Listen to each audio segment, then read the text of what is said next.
Right, so you just tried to start your vehicle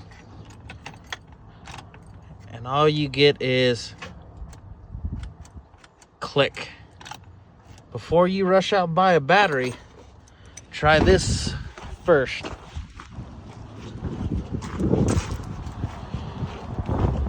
Go to your battery cables, check to see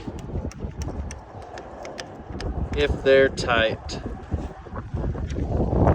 If not,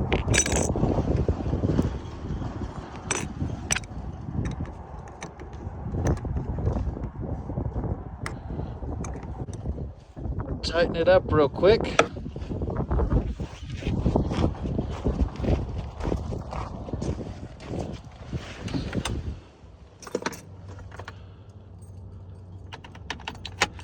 And try it again.